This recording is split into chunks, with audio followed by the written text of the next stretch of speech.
and welcome to this year's final and an update. I'm Emma Paseggio. And I'm Bella Rousseau. It's hard to believe that it's almost June. As we near the end of the year with summer on our minds, it becomes even more important to remember the real-life issues in our community.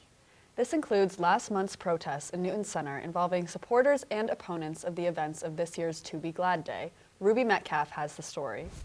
Hello, Newton North. My name is Ruby Metcalf, and today we're in Newton Center witnessing a protest for and against To Be Glad Day at Newton North High School. The event will feature various panels from high school students, including a drag queen coming to speak at the school. But many people have been criticizing Newton North, and what you're witnessing now is the response from the community. I'm here because I think that drag is an important part of queer culture and history, and we deserve to have an opportunity to see it in our schools. I'm here because I've got students in the Newton schools, an 11th grader and an 8th grader, and I care for and work with trans and gender diverse youth, and it's personal for me. I'm here to support all of my queer friends, and it's really important that we stand up for the queer community in Newton. I don't believe that the high school is an appropriate forum for a drag show. Okay. And why do you think it's important to be here? Well, because you've got several hundred, mostly young people, who have drank the Kool-Aid, are here because they think it's cool, and I don't think it is cool. The following day, we asked students around Newton North for their thoughts on To Be Glad Day. No one's being forced to go see the show. This isn't, it's not like everyone's forcing everyone to watch drag queens or anything like that. I think it's a fun event for people that are interested, and I think it's great. I think it's just a lot of bigoted people, trying to put down others down who are already face so much discrimination, I guess. I mean, I feel like anyone who follows the news right now knows that there is an attack on queer people's rights, especially transgender rights. And so we have the privilege of living in a state where queer people are relatively safe under law. However, that does not mean that homophobia and transphobia doesn't happen. No one should be a target for who they are and who they love and how they choose to live their life. We are here, we're not going anywhere. Trans people, gay people have been around for hundreds, thousands of years. They're seen across cultures, across millennium. So stop attacking us and stop attacking other people as well. In spite of the discourse surrounding To Be Glad Day, Friday's events continued very smoothly. From NNTV, this is Ruby Metcalf. Thanks for covering that important story, Ruby. Recently, we celebrated Teacher Appreciation Week. Many students took the time to recognize those that have shaped their school experience. Reporter Olivia Speiser brings us the story, shining a light on our roaring staff here at North. Good morning, Newton North. My name is Olivia Speiser, and May 8th through 12th is Teacher Appreciation Week. At Newton North, we decided to deliver compliments that were handwritten by students to their teachers. Let's see what they had to say. She's always been by your side and shows you that she cares no matter what. My favorite thing about her classes are the good vibes in the room.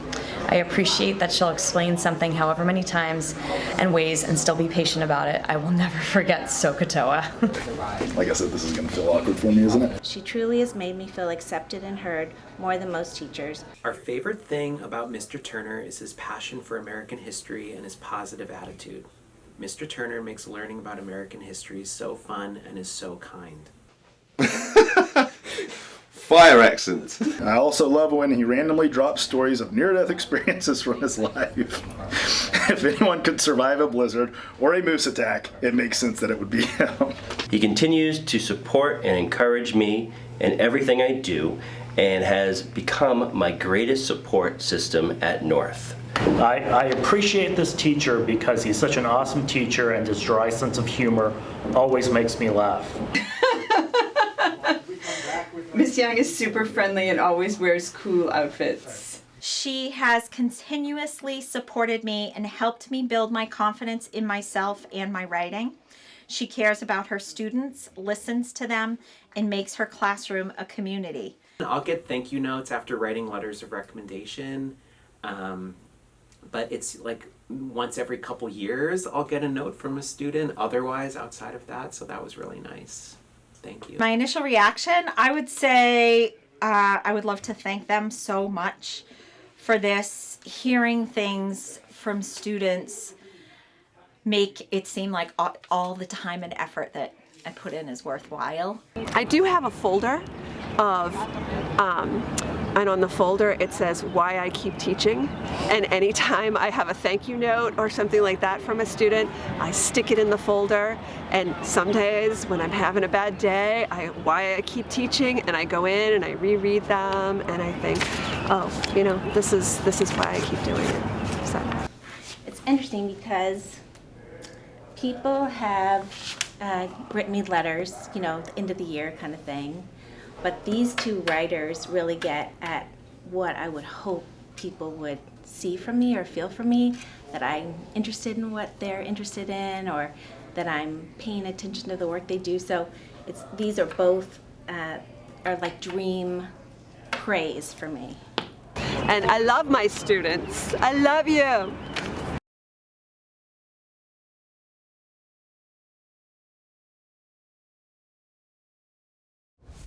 Thanks, Olivia, and thank you to all the wonderful teachers and faculty.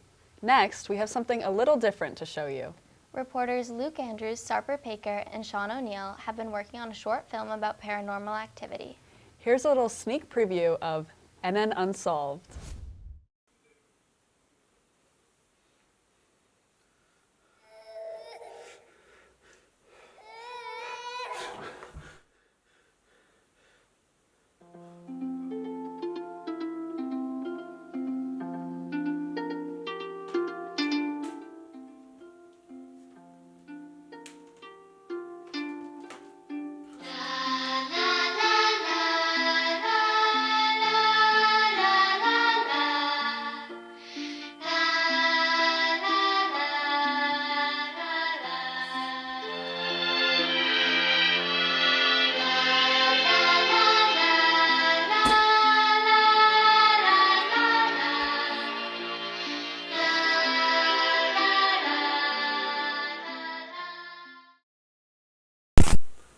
So I just had this nightmare, and you know, when you're alone, but it doesn't feel like you are. It feels like there's something there with you. I don't want to say ghost, but maybe I'm just psyching myself out. I gotta figure this out. I don't think I can sleep until I do.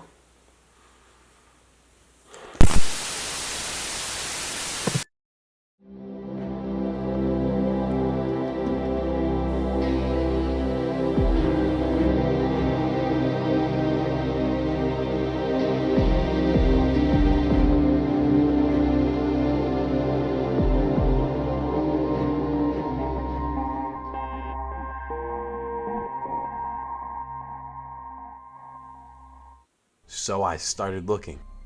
I dug through website after website, watched hours of footage off YouTube, trying to find anything that could satisfy my curiosity. But the further I went down the rabbit hole, the more questions came up. It became clear to me that I would need to take all of this a step further, but I couldn't do it alone. Alright. I'm about to go ask Sarper and Luke for some help. See how it goes. Could you probably like... Hey guys. Yo, what's up, Sean? I need your help with something. What's with the camera? So I had this toy bunny when I was a kid, and it always freaked me out. But I thought I got rid of it. But then last night I had this nightmare. And I wake up and I go outside of my room and there's the exact same bunny just sitting there. It's pretty creepy. It's weird. Yeah. But so I was thinking, right? So we have the story coming up that we need to do. So why not just do both? I can figure out what's going on here and we do a story on paranormal activity. You think it's paranormal? Something about it just felt wrong. I don't know exactly what it was, but something wasn't right. I need to know. I was looking into it a little bit last night, but I need more help. I can't do it alone. I think we can make a really good story out of this. Yeah, probably. We could do some research about it, and yeah, So that could work. Yeah. you guys are in? I'm in. Yeah, I'm in. All right. Awesome. All right, let's go. Let's get to it.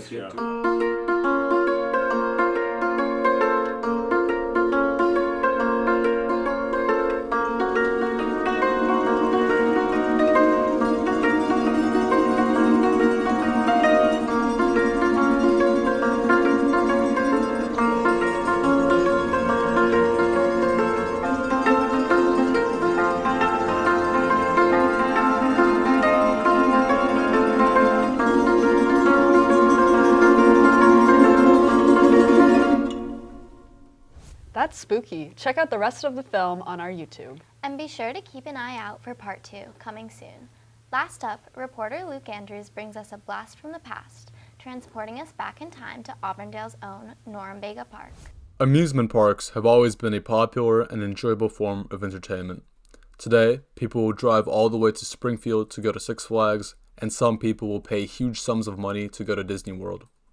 But there was once a time when an amusement park wasn't far away. In fact, it was in Newton's own backyard. Norumbega Park was Newton's own beloved amusement park, located in the Auburndale area from 1897 to 1964. Norumbega Park was a full-fledged amusement park with a wide variety of rides and attractions. This included bumper cars, a Ferris wheel, and a haunted ride named Davy Crockett's Nightmare. Norumbega Park also contained a zoo, which was not a common attraction at the time. Occasionally, the animals from the zoo would escape and cause havoc in the Auburndale neighborhood. If you lived near the park, it wasn't uncommon for your trash to get ravaged by a gang of monkeys, and whenever the bear would escape, the park staff would open up a huge tub of ice cream to lead him back to his cage. The magic to the park's survival for almost 70 years was its ability to adapt to the times. During the Great Depression, attendance at the park dropped, and to appeal to a newer audience, the park transformed the park's vaudeville stage into a giant ballroom named the Totem Pole. The music of the Totem Pole was a product of the big band era. Some of the biggest performers at the time, Benny Goodman, Artie Shaw, Guy Lombardo, and even Frank Sinatra, all performed at the Totem Pole. The Totem Pole soon became an essential part of any teenager's life. It was considered the ideal place to bring a date for any high schooler. It was even home to the first ever Newton North Senior Prom. Because there was no alcohol, parents felt safe with their kids attending. Unfortunately, the dreamlike wonder of Norumbega Park was not forever. In the 1960s, the culture of the times began to change, and Norumbega Park didn't change with it. With the expansion of cars in the post-war era, people could travel anywhere they wanted for entertainment. Suddenly, an amusement park didn't seem so interesting. What kept the park alive in the 1950s was the Totem Pole. But the ballroom's success wouldn't last for much longer. The conservative owners of the park were not fans of the rise of rock and roll and refused to have rock acts performed at the Totem Pole. As a result, interest in the ballroom faded, and attendance began to sharply drop. The magical ballroom quietly shut its doors in 1964. Only a year later, the Totem Pole would burn down. The Totem Pole's flames could be seen across Auburndale and 128. The cause of the fire is to this day unknown. Norumbega Park and the Totem Pole are products of an earlier generation.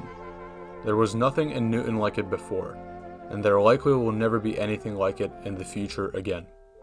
With Norumbega Park being closed for almost 60 years, the memory of the park is beginning to fall into obscurity. But by remembering and learning the history of the park and the Totem Pole, we get a glimpse back of a different era of our city. Thanks, Luke. That's some pretty cool local history. We spent the year sharing stories with you from around the community, and now we'd like to share some of our own news. This year, productions created by TV Media Arts received 18 nominations with 15 honorable mentions and 3 wins from the Boston New England Regional Chapter of the National Academy of Television Arts and Sciences Student Production Awards. This is the most wins and nominations we've ever received in one year. Go Tigers! Thank you all for supporting us these past 4 years. Signing off for one last time, this is Haley Best, Olivia Speiser, John O'Neill, Kyle Bond, Sarper Baker, Emma Paseggio, and Bella Rousseau. Have a great summer!